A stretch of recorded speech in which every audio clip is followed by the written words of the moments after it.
Hi everyone, welcome back to another episode of Allotment Days. I hope you've been enjoying the really nice weather. It's been absolutely fantastic up here in West Yorkshire over the last week, and things have really started to move along, and all the plantings are coming on really nicely, and there's a little bit of colour in the garden at last.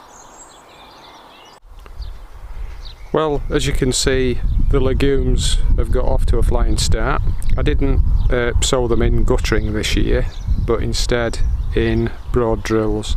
So I've done a broad drill of Monge 2, about a foot wide and about 12 foot long, and also a broad drill of Kelvedon Wonder Peas, again about a foot wide and again 12 foot in width.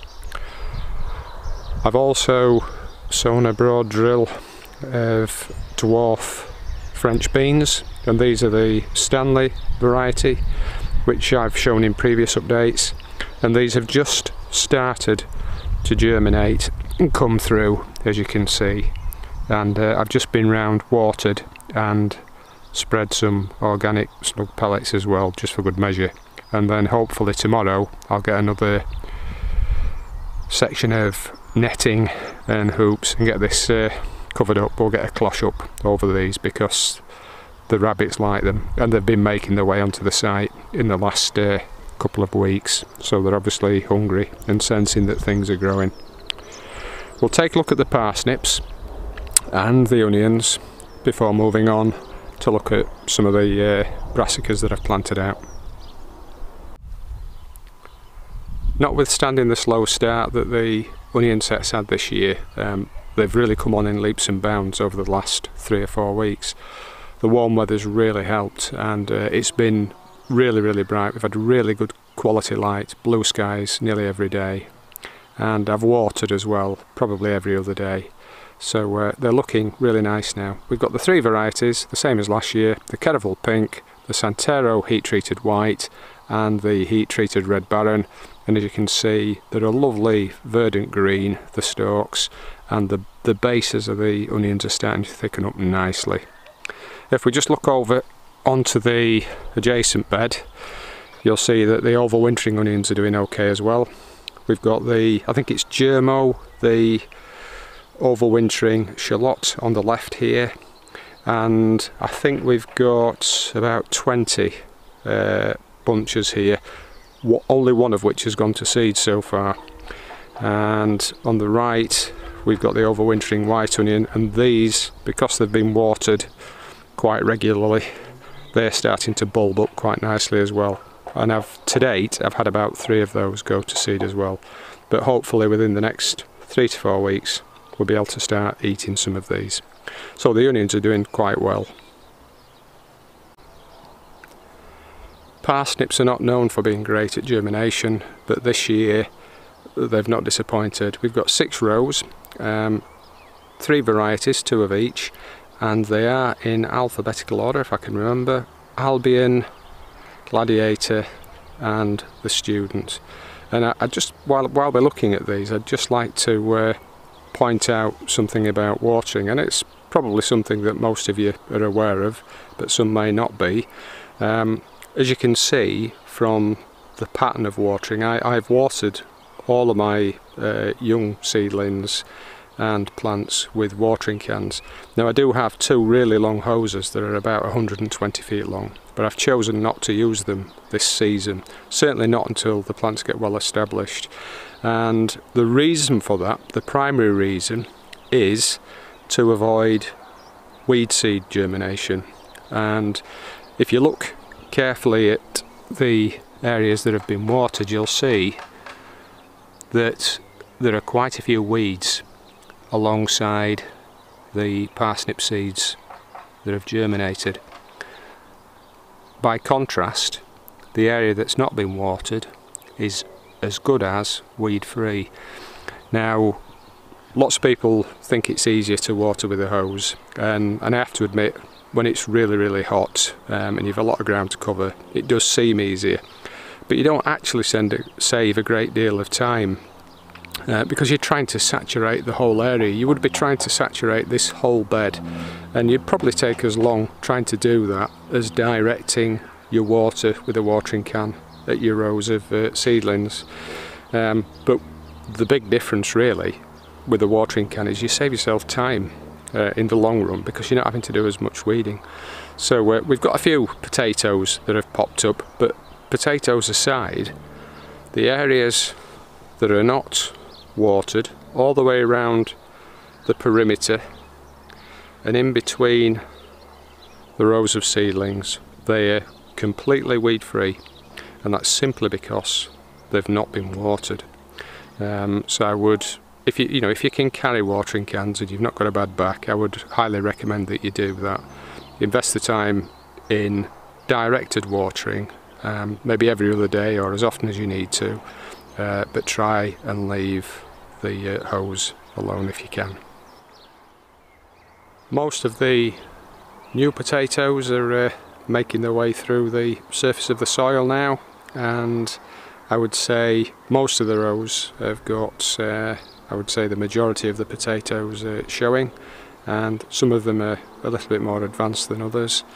But we mounded them up from the word go, so they've got plenty of soil to go at, and they've not just gone into the soil. I actually used quite a lot of my own compost on this bed, and it came from the cold compost bin on the third plot, and that had been there for about 3 years. We'd been adding to it and leaving it, and then come the start of this season we decided to take a look at it, and it was a little bit woody. As you can see, there's a scattering of twigs and what have you on the surface here, but it was really nice though, notwithstanding that. And I'll just add on a few clips here just to show you the bay where the cold compost was once it was emptied, and then to show you just how much compost went onto this bed. I think if I remember correctly it was 26 barrelfuls.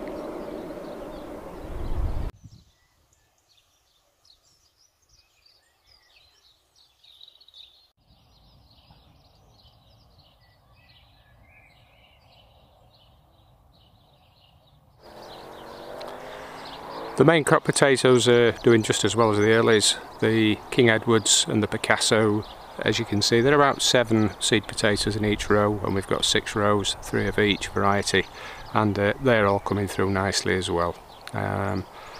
They've not really needed very much in the way of looking after. They've not been watered because the ground was quite wet and moist after the long winter that we had, and they probably won't be watered at all season, because once they form a canopy they'll shade the soil, and if it rains, any moisture that makes it into the ground will hopefully stay there.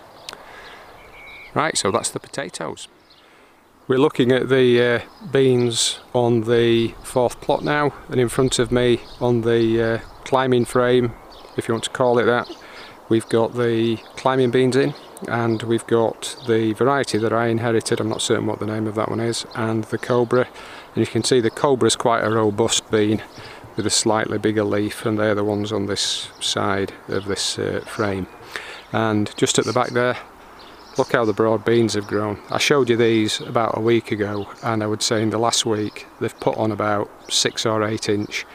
And we had a little bit of a strong breeze in the middle of the week, and so I decided it was time to fasten them in. So I've put stakes around the outside and some thick rope, polypropylene rope, just to make sure that we don't get any of the beans breaking off. And they're covered with flour as well, as you can see there, and hopefully it won't be too long before we see some beans. So we're making progress, and we're starting to get things into the ground.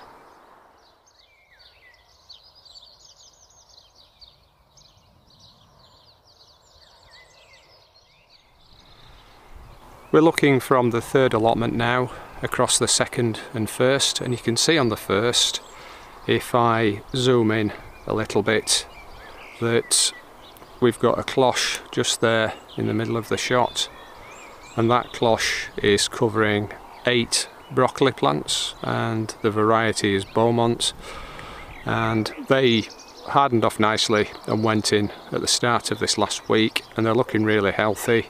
And I just happen to have some of the same plants down here on the third plot underneath this blue netting, and I think we've got 9 or 10 under here, and they all look really healthy, and they've acclimatised to the ground really well. But then the weather's been quite mild, so we've got our first Brassicas in as well. Just over to the left on the next bed, I've broadcast 2 broad drills of purple top Milan turnip and the variety of Swede best of all. I didn't really have enough space in the greenhouses to module sow the turnips and the Swede, so they just went into the ground. There'll be a little work involved thinning them out, but you may not be able to see, but the turnips have already germinated, and I put far too many in, so I've got a little bit of thinning, as I say there.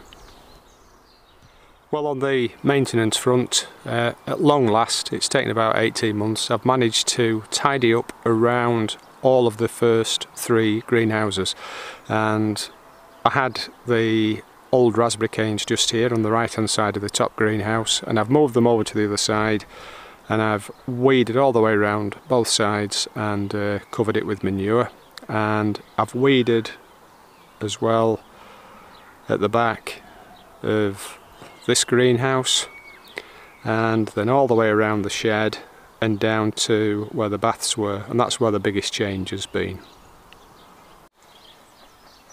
And the baths have actually gone. They'd become a pain really to access, to get around, and although they were watered, they were like concrete when it came to emptying them. I thought about using them again, but I just thought this is such a nice little spot here, it'll make for a nice seating area, and it doesn't look like much at the minute because I've just covered it up with some damp-proof membrane and dotted bricks around the edge to keep it there. But the plan is to put wooden boxing all the way round the side of the shed, round the back and down this side, and fill that boxing with tulips and daffodils and other bulbs, and then I might build a shelter, a shade pergola or something like that above the seat, and obviously the seat needs to be renovated as well, as if I'd not got enough to do. A little micro project for me there. So I have a seat to renovate and beautify this little corner, because it's got a really nice view of the flower bed.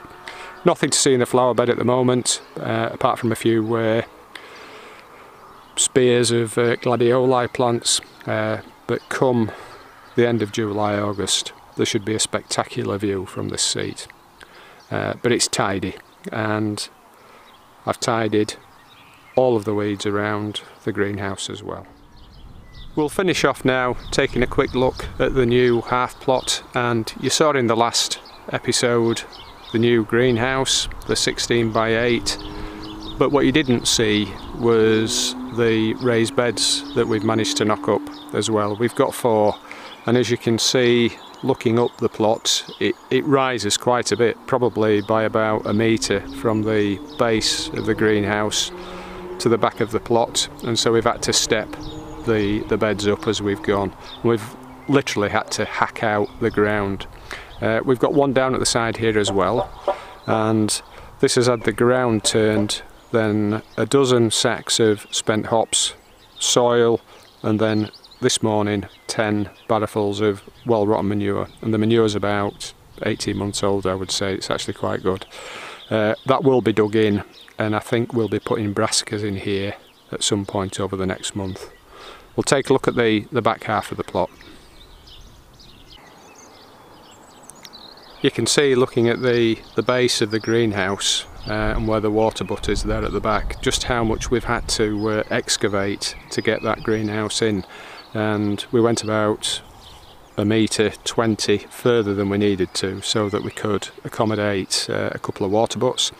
But I have actually filled this area back in with soil by about 6 inch or so, because we dug it a little bit deeper than we needed to, and then just turning right, you can see we've got the 3 beds, and the soil in these is not very good at all. What we've done is we've taken soil from the paths surrounding the beds and then piled that in. We've dug it all over as well underneath and chopped all the soil, but it's very, very clayey, and there was absolutely masses of couch grass and hundreds of docks as well. Now the plan is for this to be a second no dig plot, certainly the 4 beds that I've just shown you anyway. But I don't think for this next year that there'll be no dig. We've had to dig the ground beneath, as you can see on this second one. You can see the loose earth underneath, and then we've filled it with soil, as I say, from the paths and from a mound of soil at the top of the plot that the previous tenant had built up, I guess with turf and soil that had been removed. But it's pretty barren, I think, the soil. It's very clayey. We'll add some manure and hops and straw and what have you at the end of the season, but I suspect there'll be lots and lots of weeds in there next year, even if it's covered over winter.